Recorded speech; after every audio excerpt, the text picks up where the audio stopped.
we're live on Facebook. I'm Amanda Melby, producer and play Ruth in Raising Buchanan. And I'm so honored to have the power couple of the century joining me today. Well, the comedy power couple of the century, Cathy Shim and Robert Ben Garant. Thank you for joining me. Thanks for having us. Yeah, good to see you. Good to see you. You guys have had like the most active, insane week for being in quarantine, I think, of anybody ever. It's been pretty weird. Yeah, it's a big coincidence, but yeah, it's been strange. Yeah, because so Reno 911 season 7 just dropped on Monday, and then Raising Buchanan dropped on Tuesday. So it's been a wild week of lots Zooming going on. Yeah, Zooms and lots of interviews on his part and fun things like that. Yeah, you so did the whole season drop? They're dropping a new one every day, and there's 25 of them, so they go for the next couple of weeks. Yeah. 25? So it's only on your phone or devices of some sort. So yeah, fun stuff. Yeah, and I think it's still free. I think the free window is closing, but I think Quibi you can still sign on for free. I think for the next couple of days. I think maybe closed. I don't know. Yeah, I think end of April. Yes, but okay. Well, we'll check it out. But that's check fun, and that's you were definitely known for that part, even though you've done lots of other things. Yeah, that's the big one. Yeah, people really like Travis Jr.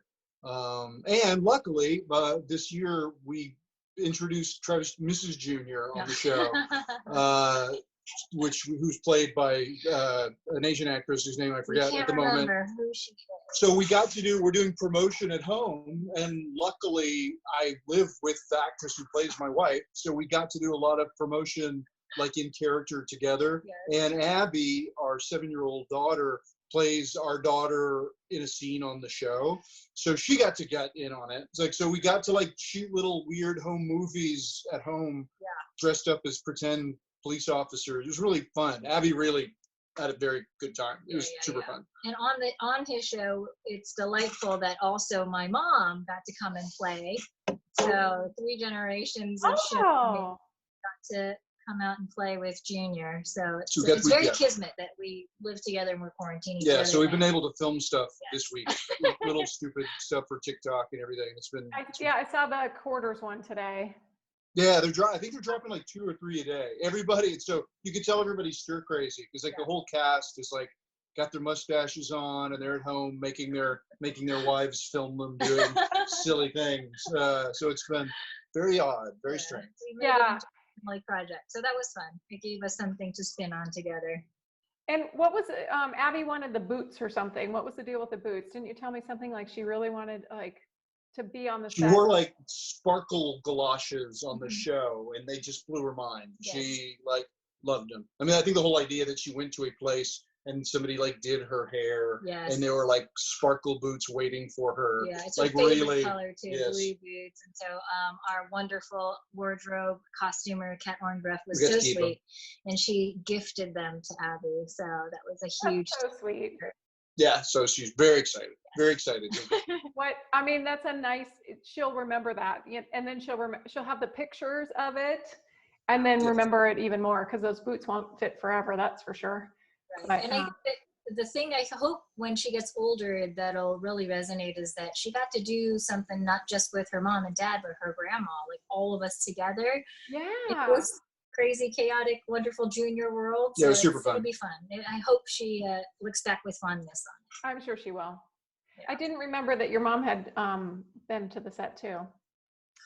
Yes, yeah. Once, the one and only time she's ever seen me do any work at all, even introduced to anything that I do, period. I think it's the only time she's ever seen me do anything, so. Cathy felt very much like validated in her life in show business when her mom was there. And her mom said, wow, there's a lot of people here. Yeah. This looks really hard. Like, and Cathy was like, yes, yes. Finally. And it was only in the transfer bench. She hadn't even worked yet. She was just waiting around. She's like, oh, so many people. Yeah. This is hard work. I'm like, yes, Mom, it is. Yes, it is. That's good. That's great because, she wanted, you were going to be a pianist for a long time, right? wanted me to be not just a pianist, but a master pianist who went to USC, taught students, and married a doctor. Oh, I didn't know the rest of that. Specific And path. you got the opposite of that. I pretend to fall down on the TV. Well, you could play a doctor on TV, so, you know. Oh, him? Yeah, you totally could play a doctor. No on way. TV. With like real lines? No. Bruce Ellis, write us that, please. Nope. Yeah. Doctor, well, we Nope. can all do it. No. I think he's on and watching. He says, "What a handsome couple." Oh. Yeah. Thank So, you know, we can pitch that for sure. Great. We can work on. We've been pitching things all week to Bruce, so hopefully he actually watches some of these back, because we've had like a million ideas of things that he could write for us. That's right. He's got to get us all back together. I know. The script was great. The script is really wonderful. Solid. It was so fun. It was such a pleasure to be there. I love the movie. I'm not in it much, and I just love. And then Renee's performance is just so wonderful. So great. It's just such a great, like, you captured such a wonderful thing there. Yeah. And I think the thing that really caught me with this script was very specifically, it was so well written. The character, of course, Meg, was hilarious and fun, and it was something for me to wrap my brain around. I had just finished it was a weird thing. I was in the middle of shooting a horror movie out in the middle of Wisconsin, Illinois. And then my reps had called and said, hey, there's this project. It shoots literally a week after you wrap there. You'd have to come home for a couple of days and go right back out to Arizona. Take a look at the script, and it meant more time away from family. But the script was so dang good. Meg was so much fun. And more importantly, the sensibility, just to get history and comedy and the intelligence behind it, it rang very much in line with what I read a lot with my husband's scripts. So it felt like two common sensibilities comedically. And I really enjoy really smart jokes about really dumb stuff and really dumb jokes about really smart stuff. Like, that's my favorite thing. And that script just, like, it's so sincere, and it just nails that. It's such it was a real pleasure. That's so cool. To all of us meeting and all of this, and so it was all kismetly wonderful, and very grateful for you and Bruce. Yeah, I mean, you know, people have asked, like, well, how did you and Cathy meet? And so, well, we hired her, and she flew out here, and I met her. That's right. But I think what they mean is, you know, that we seemed like fast friends and old friends. And so, you know, I'll take that as a compliment, and you should take that as a compliment as well. And I think that just comes from two people who enjoy their job and are grateful to be working on good material. And, you know, at least from my point of view, I'm always grateful for a job and happy to be working on something of quality with good people. Mm-hmm. It's also, you don't, Reno certainly is, and Raising Buchanan, you don't always walk onto sets and feel that everybody's having a good time. Yeah. Like that's oddly the exception rather than the rule. Yeah. And it's really Raising Buchanan. You just walked in and it just feels like family. Everybody was having such a good time, and like everybody's, you know, wardrobe people are hauling sandbags. You know, people are just having fun, and that doesn't happen. And it's great. And when it does, it's just such a pleasure to be part of. It's great. Yeah, and I think, you know, when I met you and Bruce, it was the night before we were shooting. So I flew in and we met in the lobby of the hotel. And I just remember just feeling we were just spitballing character in the world and our relationship, just talking about history, because here we are starting the next day, smack in the middle of the script, or right before the heist is about to begin. Yeah. And so there has to be that chemistry, that relationship has to be present from the minute we start rolling. And I just remember having that chat with you and talking about, well, what is our history? When did we meet? How did we meet? How long?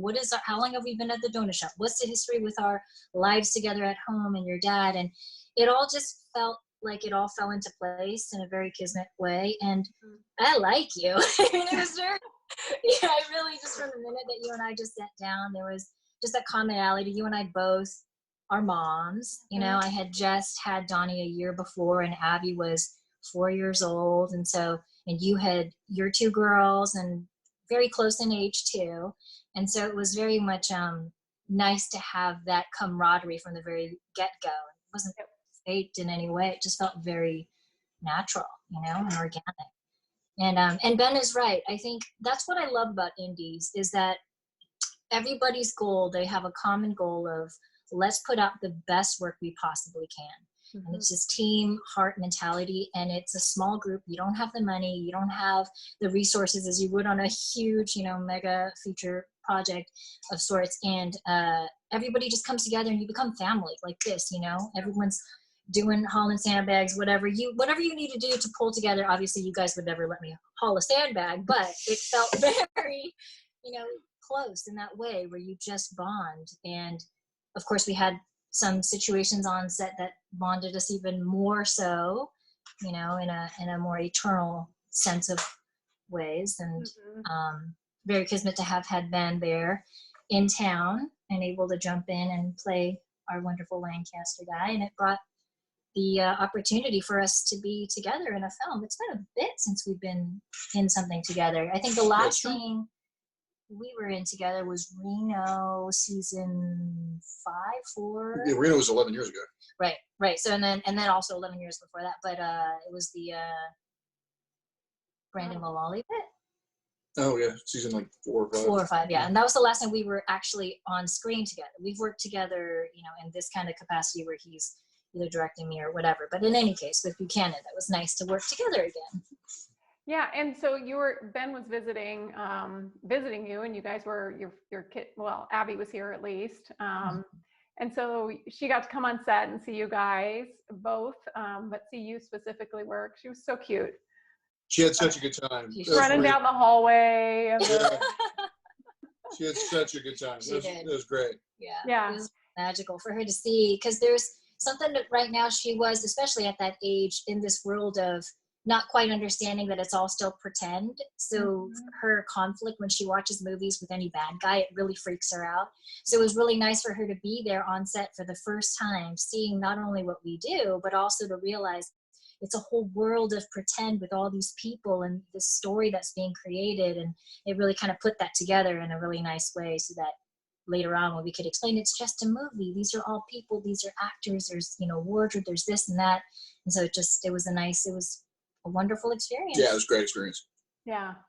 Well, and you know, Ben, you had so many fun ad libs and additions to that cute little part, which is just, you know, it's a glorified cameo in a way. It's just a real fun, like one scene that just packs a lot of punch. And you had so many good things, and I know that it was difficult cutting it down because there's just so many fun lines in there.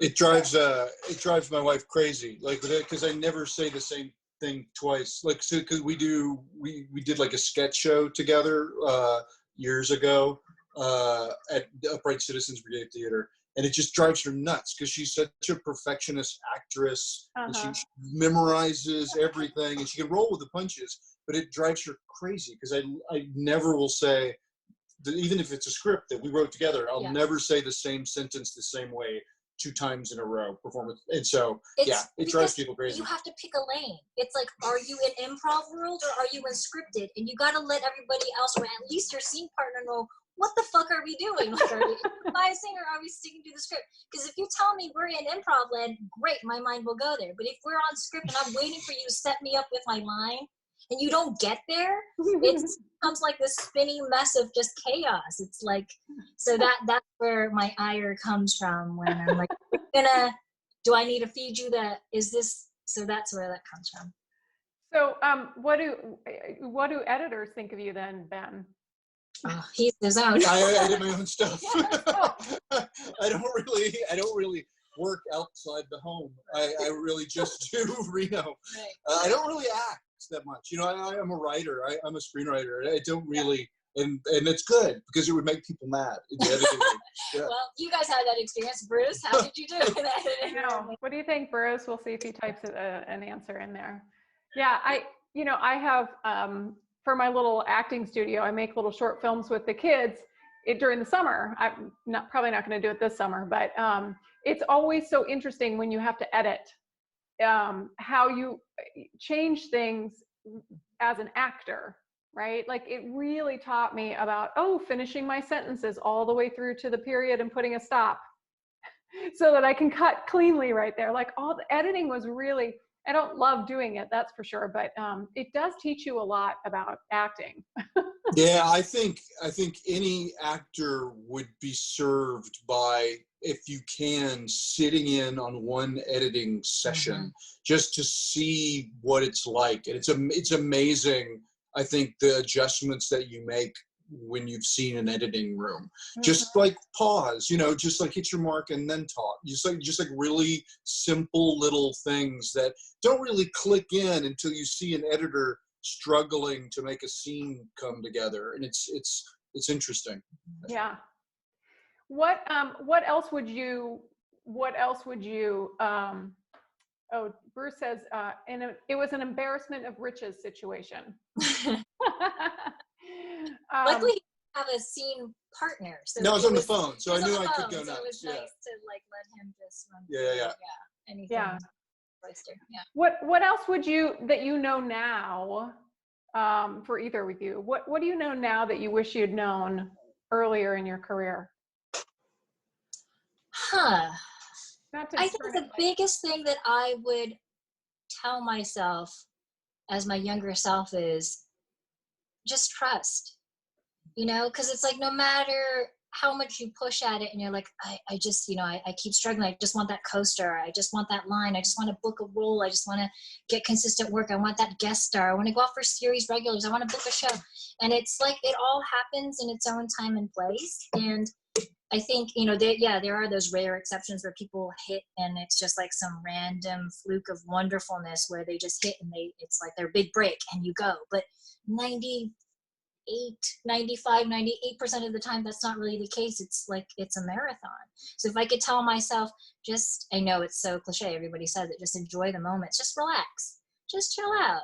Like, don't let the drops hit you so hard, and just trust. That's what I would tell myself. Yeah, I agree with that. I think it's one of those, I'm very type A, so I like to, make sure all my, T's are crossed and my I's are dotted and all that. So it is sometimes hard for me to enjoy it, to just really be in the moment and enjoy it,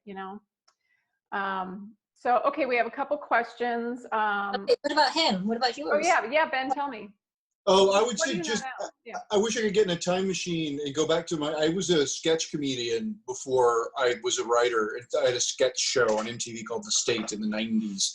And I wish I could go in a time machine and say, just be real, like tone it down. Like don't be a crazy, wacky, you don't have to do a voice. Like I wish I could tell myself as a young person, just be real. Like it's funny, you don't have to be heightened and crazy, just be real. And I wish I could have shaken 19-year-old Ben and said, don't be wacky. You don't have to be Monty Python. Just be yourself, some version of yourself. And if I wish I had said that, I would probably still be an actor if I had gotten that advice at an early age. And also, I think you have to take, I don't regret a single thing of foible or over obsessing or anything, because it's all lessons learned. Yep. It's all of all the falls and all the victories. All of it is what makes us who we are as artists and everything. I mean, wouldn't change a thing. Exactly. Every mistake, every success, wouldn't change a thing. Exactly. Yeah. And yourself, what about you? Yeah. Oh gosh. Oh, Cathy. I thought I was talking to you. Let's see. Somebody asked me something similar a while ago about the movie specifically. And I guess, I was waiting for somebody else to help me, Yeah. And what it really came down to, I was waiting for some, I don't know, money to miraculously just drop from the sky, I had to learn that I just had to do it myself. Right. And I'm not trying to dismiss any of the other people that worked on the set, because they were all wonderful team players and stuff. But there was a lot of stuff that just came down to, it was in my plate and I had to do it, and I had to put in my big girl pants and do it, get the work done. And So, geez, you did it. You did it, and then yeah, some. Oh yeah. man. It's because it's terrifying. It's like it's when you really accept that it's going to be your fault or your success. That's terrifying. Both, you know. It's hard, and it's so much easier. And it's the first time you do it is always like jumping out of an airplane. Like it's so much easier when you still got 1 foot back on the land, and somebody else can maybe come in and help. But taking that second foot off and just saying, okay, this is my thing, and I'm going to do it. That's whew, it's terrifying. Have you ever water skied? Yeah. First time's terrifying. Yeah, right. And then going and like outside the wake. Have you ever gone outside the wake? Like that to me, I use that analogy sometimes in my classes, but it's like it's terrifying to go over that wake. But then if the lake is calm, once you get over, it's so clean and clear and just smooth sailing from there, you know? And taking a second, because I know you don't do this often. How many festivals have you toured Raising Buchanan? And this is the very first film that you have produced and had such a hand in molding from nothing, from clay. Your lead in it. How many festivals, how many nominations, how many wins has Raising Buchanan? Well, that would be good if I knew those numbers, Cathy. I have no idea. Maybe 15, 16 festivals, something like that. I mean, a good amount of festivals. And, yeah.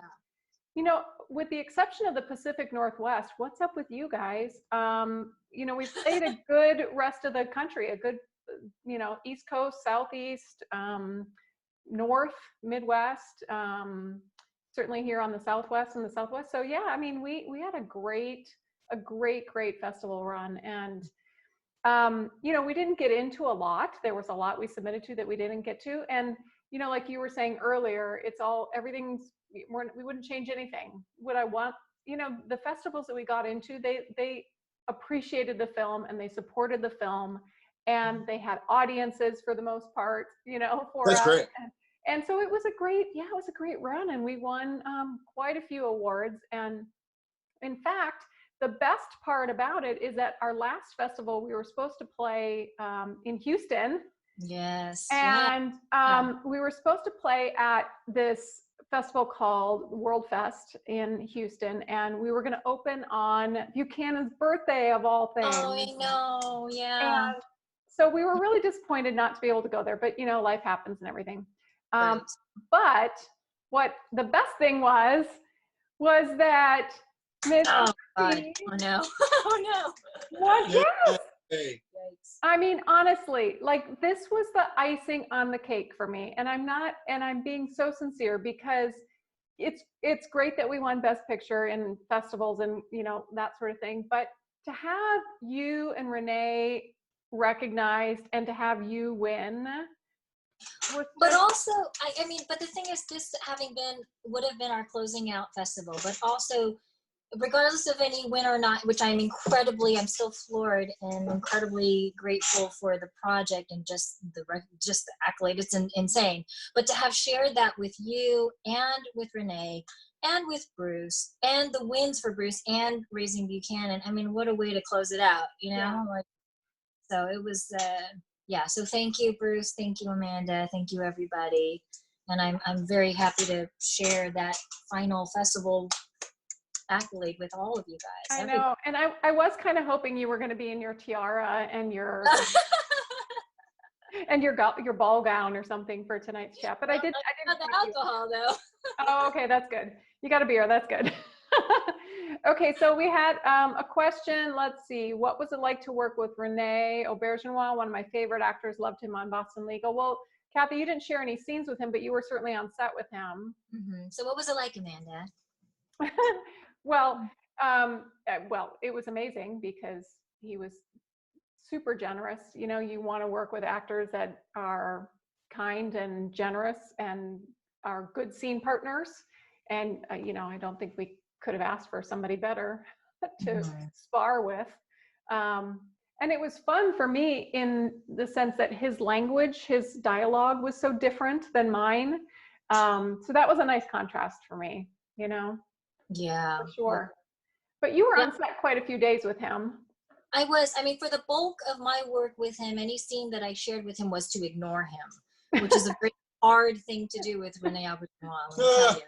But I do remember poignantly, and this is a memory that I will keep probably for the rest of my life, and this specifically for this project. And there's a moment in our movie where Ruth has gotten some very bad news, and you're in the room, and Buchanan is with you. And I just remember poking our heads in, myself and Jennifer Falsgraf, and looking in on you two. And it was not only just the look in your eyes, but the fact that he was laying there with you, and I had to ignore that he was there. And it just struck me. It wasn't even like there was any lines shared or anything, but just his presence and him just, his looking back at us, just the gaze alone was so full and so rich. And so just, it was just such a gift. And I will always remember just that feeling between all of us in that moment without any words shared or anything. And I love that Bruce caught it on camera and everything, but that was a memorable moment. Just what a gifted and kind and generous human being. Yeah. He was. Yep. Yeah. Yeah, for sure. Were you there the day that he sang? Yes. Yeah. Yeah. With the and Abby was there, but she hadn't yet known Little Mermaid. Oh. So it was a little bit of a, kind of crestfallen because she hadn't yet, but I could see the girls in the room, just their faces lighting up, and he didn't have to do that, but he just sweetheart. Was such a sweetheart. And he just kind of launched into it. Nobody asked him. He just did it because he knew that they would get a kick out of it. I think it was really cool. And you could see that he's a good grandpa. Oh man. Oh yeah. Super grandpa. Yeah. Okay, so Brian Lapham is on. He says hi. Hello, Brian. And Scott and Angie, and I don't know, somehow I've got two feeds going, so I think there's comments on two things happening, but anyway, they say hello, and Joe's on, and Bruce.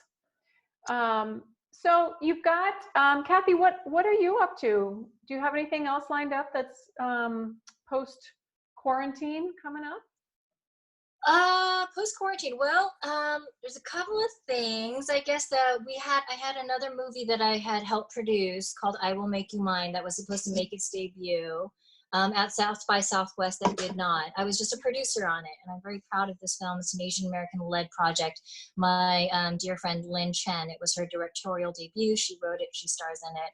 It's the third part of a trilogy from a wonderful director-writer named Dave Boyle, who we actually worked with together and met.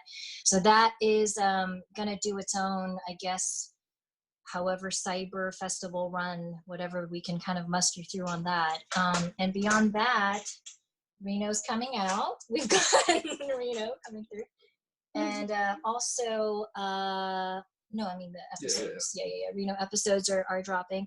I have something kind of, I guess we'll see what happens with the way that it's cut. I haven't seen it myself, but LA's Finest.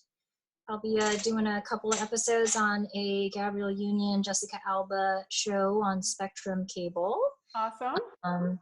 And then hopefully we'll be able to get back into post-quarantine life. There's this wonderful, fun, hidden camera show that I do called Prank Encounters, and that's on Netflix with Gaten Matarazzo, and they had to stop in the midst of production. Oh. So hopefully post-quarantine, we'll be able to pick up production there and continue What's that like for you to do that?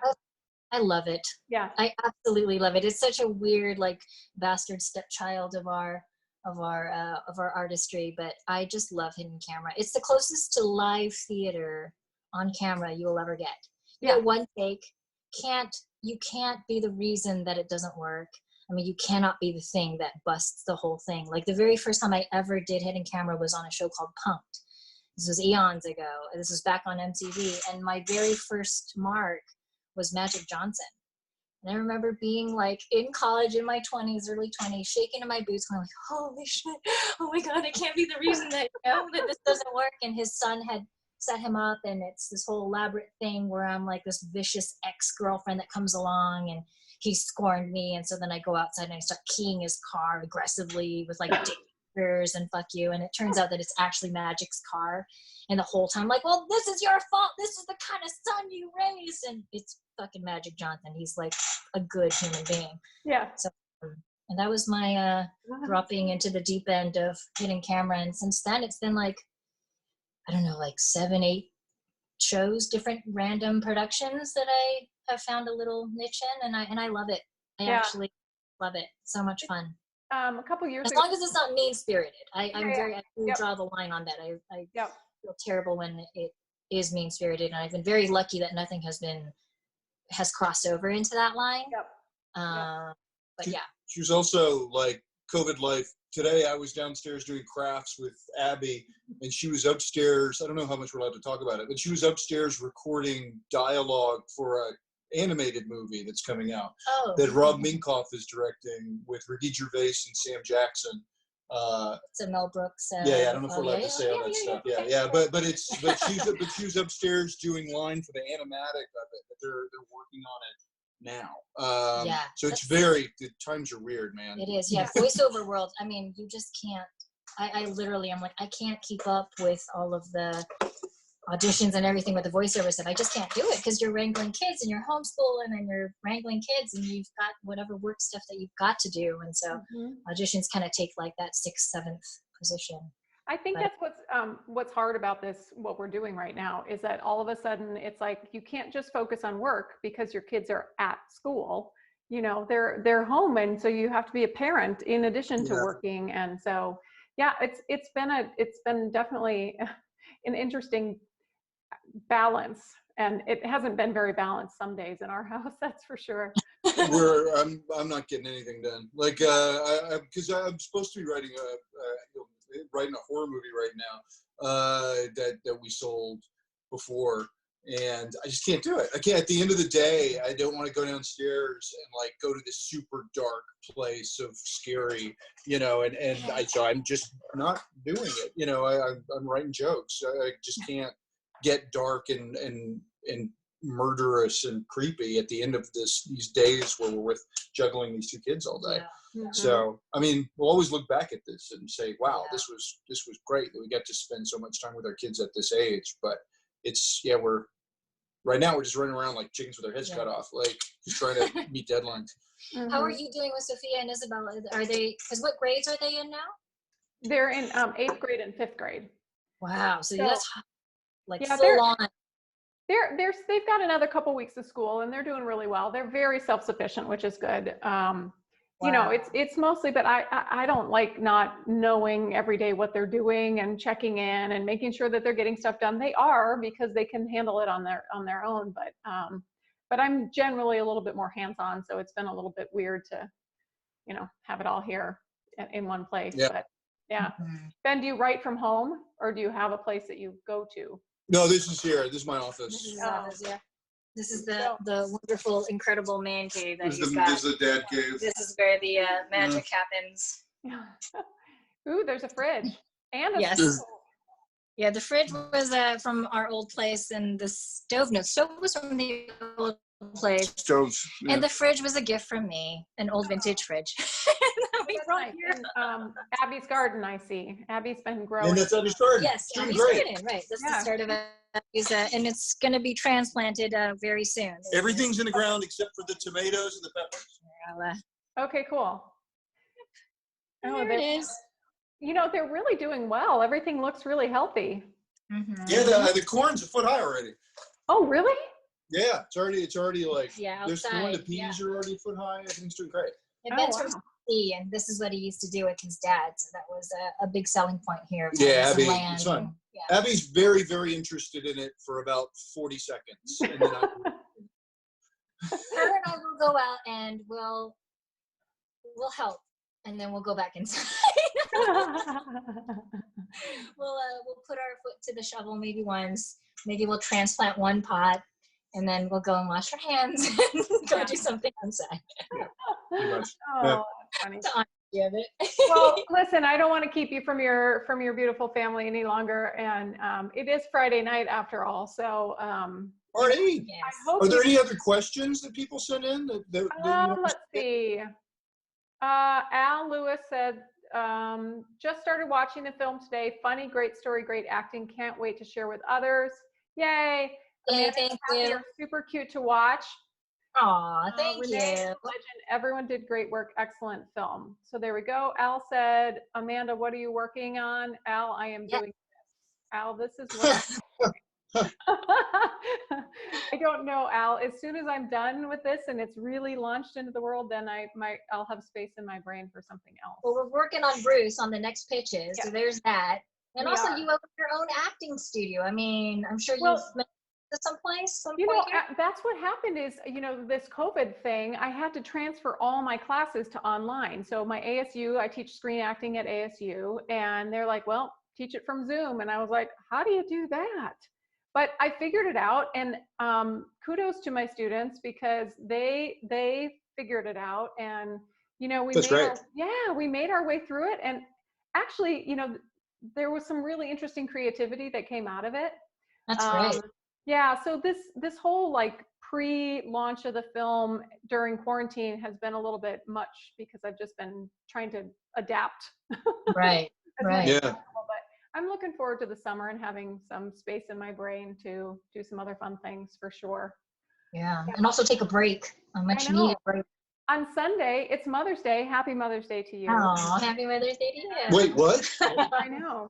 I am not going to be on the computer on Sunday. I'm going to, I got a stack of books to read. So I'm not going to get through all of them on Sunday, but I'm going to start on one of them. So that's my plan. So you guys are the best. I'm so genuinely grateful that I met you and that you are a part of my family now. And you've been such a wonderful advocate for the project and for me. And so I'm really grateful that you guys are a part of it. And the film wouldn't be the same without you. That is for sure.